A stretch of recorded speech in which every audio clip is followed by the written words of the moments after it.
मांगे का हकदार होता है, लेकिन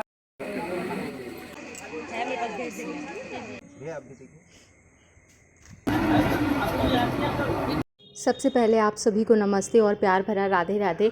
तो जब लॉज में सब कुछ हो गया था, जो फ्रेंड इस ब्लॉग के थ्रू आए, पार्ट 1 नहीं देखा या पिछले शादी के ब्लॉग नहीं देखे तो चेक कर लेना, प्लेलिस्ट में आपको प्रोवाइड कर दूँगी, बहुत ढूंढना नहीं पड़ेगा। तो जब दूल्हा दरवाजे पे आता है तो हम उसको परिच के, हमारे बिहार में बोलते हैं कि परिच के उतारा जाता है, मतलब परछन होती है उसकी नज़र उतारी जाती है।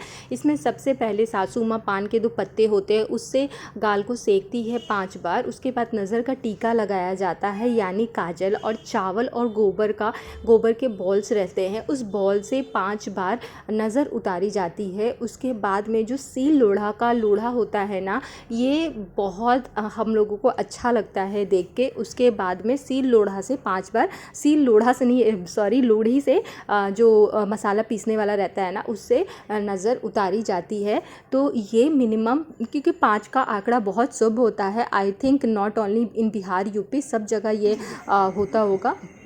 उसके बाद में मैंने किया तो मुझे उतना पता नहीं था, तो मैं पूछ के ही सब कुछ करती हूँ। लेकिन हाँ देखो, घर में बहुत सारी शादियाँ हुई हैं तो थोड़ा बहुत मुझे भी नॉलेज हो गया है। और इसको बहुत तेज़ नींद आ रही थी, तो वही बोल रहा हूँ दीदी मुझे नींद आ रही है, तो मैंने बोला अब दुल्हनिया लेके ही जाना। फिर मैंने भी नज़र का टीका लगाया और मैं उसको बोल रही थी थोड़ा झुको, क्योंकि जो नज़र उतारने के लिए जो चावल और गोबर के जो बॉल्स बनते हैं ना, वो इसके सर के ऊपर से नहीं जा रहे थे क्योंकि इसकी हाइट ज़्यादा है।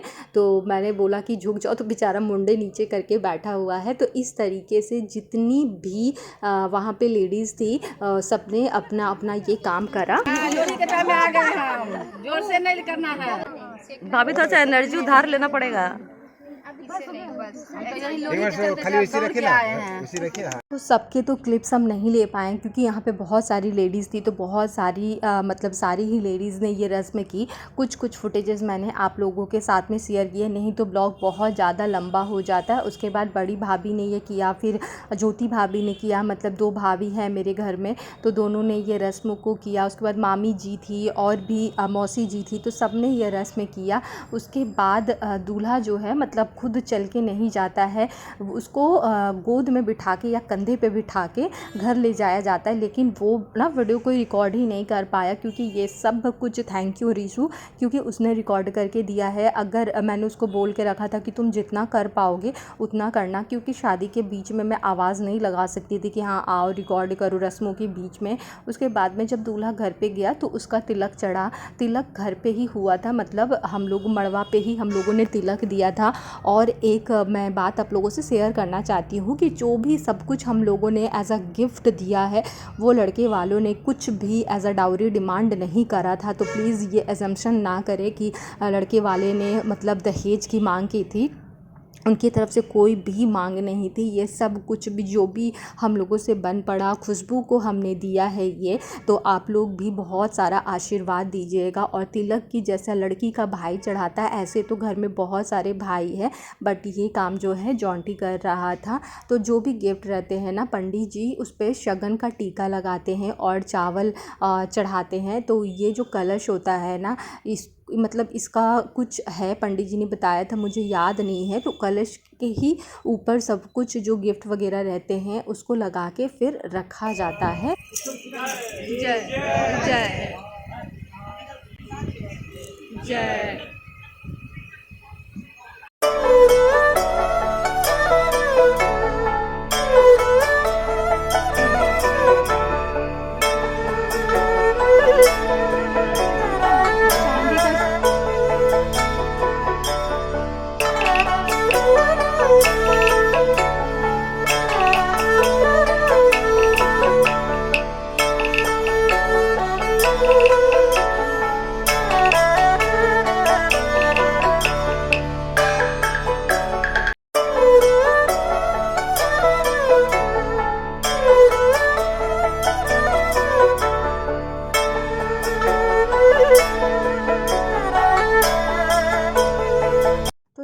बहुत सारे नियम होने के बाद में दुल्हन को मड़वा पे बिठाया जाता है और सबसे पहले होता है इमली घोटाई की रस्म। आई एम सॉरी कि ये फुटेजेस लगता है किसी बच्चे ने रिकॉर्ड किया है, तो इसकी वजह से मामा जी का फेस अच्छे से रिकॉर्ड नहीं हो पाया।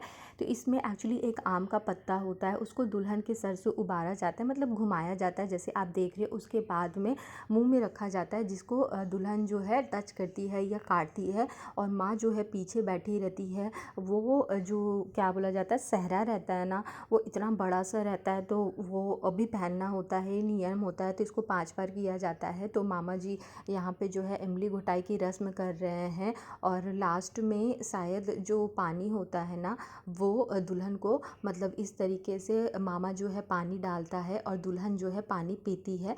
तो ये इमली घोटाई की रस्म हर शादी में ही होती है।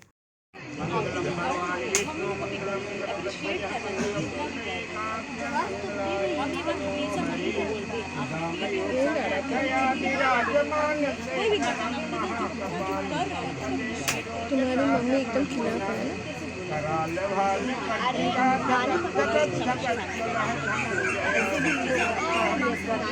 ऐसे तो शादी बहुत लंबी होती है, बिहारी समाज की शादी बहुत ज़्यादा लंबी होती है, लेकिन मैं शादी के सिर्फ वो मेन क्लिप्स जो है वही आप लोगों से शेयर कर रही हूँ। तो जैसे कि मैंने बताया था आप लोगों को पहले भी कि कन्यादान मैंने और पवन ने किया था।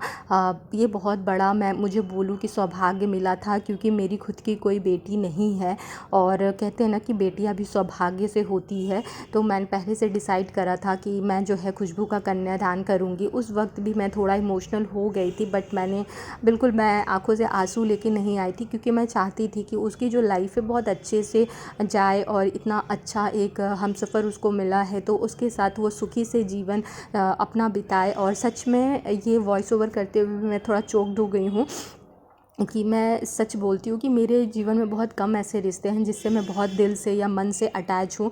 उनमें से एक रिश्ता है मेरी 2 बहनों का।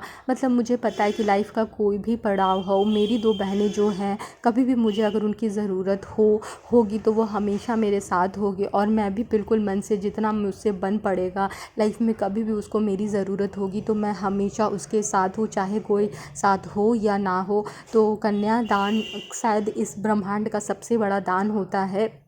तो ये इसको करने का मुझे मौका मिला, इसको करने का सौभाग्य मुझे प्राप्त हुआ, तो मैं बहुत ज़्यादा खुश थी। और कोशिश करूँगी कि मैं क्या बोलूँ बहुत कुछ बोलना, कभी कभी इंसान के मन में बहुत सारे भावनाएं होती है, लेकिन आपको शब्द नहीं मिलते हैं, तो उन शब्दों को खुद से आप अपने मन में पिरो लीजिए। कन्यादान करने में काफ़ी समय लग गया, और जो आंटी है ना, वो इतना ज़्यादा यहाँ पे फ़नी बातें कर रहा था कि अगर किसी की आँख में आंसू भी आ रहा था ना, तो वो हंस दे रहा था। तो इस तरीके से कन्यादान जो है संपन्न हुआ। उसके बाद में कन्यादान के बाद में शंखा पानी होता है, मतलब जिसको भी लड़की को जो दान करना है, शंख के ऊपर पानी को इस तरीके से पानी की धारा गिरा के जो भी गिफ्ट वगैरह आप देना चाहते हो वो दे सकते हो। उसको हमारे यहाँ पे शंखा पानी बोलते हैं।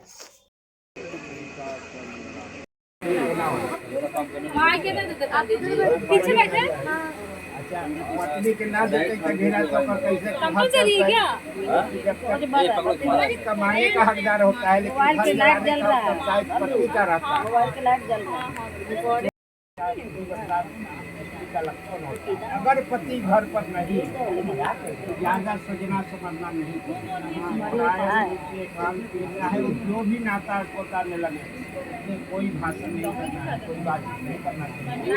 ऐसे तो शादी में 7 वचन होते हैं, लेकिन मेरी भी शादी को 14 साल हो गए हैं। हाँ, इन वचनों का भी अर्थ होता है, लेकिन मुझे ऐसा लगता है कि जब 2 इंसान एक दूसरे के साथ जुड़ते हैं तो सबसे बड़ा वचन होना चाहिए सबसे पहले कि एक दूसरे की इज़्ज़त करना, क्योंकि जब तक पति पत्नी की या पत्नी पति की इज़्ज़त नहीं करेगा, दुनिया में आप कुछ भी किसी के कदमों में डाल दो वो व्यर्थ है। और दूसरा, जीवन में कोई भी परिस्थिति हो, मतलब ख़राब से ख़राब परिस्थिति हो या अच्छे से से अच्छी परिस्थिति हो, एक दूसरे के प्रति समर्पित रहना और एक विश्वास का धागा दोनों के बीच में बंधा हुआ रहना चाहिए। अगर ये 2 से 3 चीज़ें एक अगर रिश्ते में है ना, तो वो रिश्ता कभी टूट ही नहीं सकता है, क्योंकि जो एक रिश्ते की बुनियाद होती है ना, वो यही होती है। जीवन में बहुत सारे ऐसे पड़ाव होते हैं जिसमें सुख होते हैं, दुख होते हैं, लेकिन रिश्तों का पल्ला जो है ना, वज़न के हिसाब से कभी भी नहीं बदलना चाहिए। इतना मैंने अपनी शादी से सीखा है कि हाँ, एक रिश्ते में इसकी बहुत ज़्यादा ज़रूरत होती है। कल गुस्सा में खाना खाए हुआ है।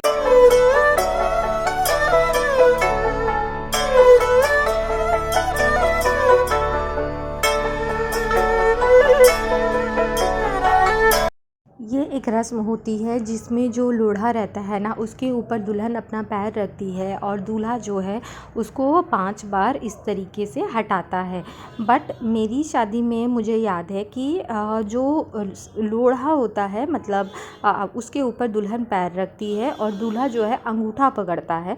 तो मे बी ये थोड़ा सा डिफरेंट हो। उसके बाद में जब ये रस्म हो गई तो पंडित जी के मंत्र वगैरह जो भी आपने देखा पहले, वो सारी चीज़ें होने के बाद में आया इस तरह से फेरों का वक्त। तो हमारे यहाँ जो भाई होता है वह इस तरीके से एक गमछे में लावा जो रहता है, भुना हुआ रहता है, वो दुल्हन की जो सूप है ना, उसमें डालते जाता है और इस तरीके से करके 7 बार जो है अग्निदेव को साक्षी मान के फेरे लिए जाते हैं। तो ऐसा मतलब किसकी शादी में किस तरीके से फेरे लिए जाते हैं, अगर कोई दूसरे कास्ट से बिलोंग करते हैं तो प्लीज़ मुझे बताइएगा, क्योंकि मैंने तो यही देखा है हमारे यहाँ फेरे इसी तरीके से होते हैं और इन सब को देखने में ना बहुत मज़ा सा आता है। हाँ, लेकिन एक बात है, जब घर में शादी होती है ना तो आप बहुत ज़्यादा एक्साइटेड रहते हो, लेकिन जैसे जैसे शादी मतलब स्पेशली लड़की की जब शादी जैसे जैसे ख़त्म होते जाती है ना, मन में ये भाव भी आते जाता है कि अब बस कुछ देर है, उसके बाद में लड़की अपने घर चली जाएगी। मतलब देखो, मैं ये तो नहीं बोलूँगी कि लड़की पराया धन होती है, लेकिन हाँ, लड़की एक अपना नया संसार बताती है। लड़की के अंदर ये क्षमता होती है कि वो अपने घर को या फिर जिस घर में वो पली बड़ी है वहाँ से निकल के अपना एक संसार बसाए। तो ये एक बहुत बड़ी बात होती है, क्योंकि जैसे जैसे फेरे होते जा रहे थे ना, मेरा मन बहुत भारी सा होता चला जा रहा था कि नहीं, अब कुछ ही वक्त है, उसके बाद में खुशबू जो है इस घर से विदा हो जाएगी।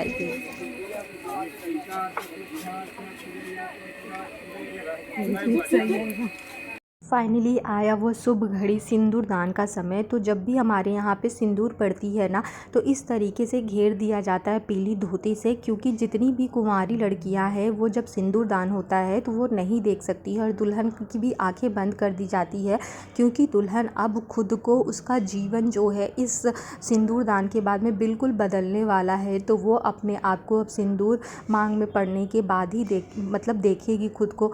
इतना अच्छा लगता है ना ये पल, इतना अच्छा लगता है कि मैं आपको क्या ही बताऊं। और सन जो होता है उससे हमारे यहाँ सिंदूर पड़ता है। बहुत लोगों को मैंने देखा है कि सिक्के से, किसी के यहाँ पान से, इस तरीके से सिंदूर पड़ता है। और खुशबू सच में बहुत ज़्यादा सुंदर लग रही थी जब उसको मांग में सिंदूर पड़ गया। आप बताइएगा खुशबू कैसी लग रही थी। उसके बाद दूल्हे ने मंगलसूत्र पहनाया और जो मांग का टीका होता है वो पहनाया। तो ये हमारे यहाँ दूल्हा ही पहनाता है।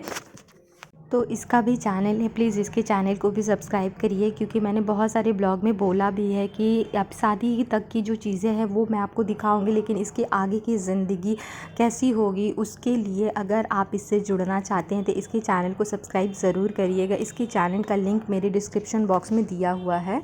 फिर होता है चुमावन की रस्म, मतलब दूल्हा दुल्हन को चुमाया जाता है, दूल्हे को फिर दुल्हन को, इस तरीके से। उसके बाद में शादी के बाद में जाते हैं नीचे। ये होता है कोहबर, ये हम लोगों का होता है, मतलब पूजा होती है यहाँ पे। तो 5 बार दूल्हा टीका लगाता है, 5 बार दुल्हन टीका लगाती है। अक्षत रोली, पहले तो दीवार के ऊपर कोहबर बनाया जाता है। जो भी फ्रेंड हैं यूपी बिहार से उनको पता होगा, बट ये जो है हम लोगों ने डिजिटली निकलवा लिया था।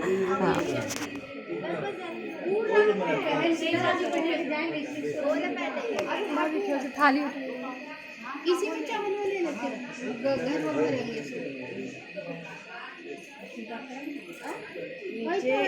एक और बर्तन चाहिए, नीचे एक और बर्तन और खुला करवा दो, मीठा खिला दीजिए, ऐसे बिदागी नहीं देंगे। इतने सारे लोग मैं आपको नहीं देख रहे। अभी पीछे सोए भी है आधे। नहीं अभी सोए हुए हैं आधे लोग तो सोए हुए हैं।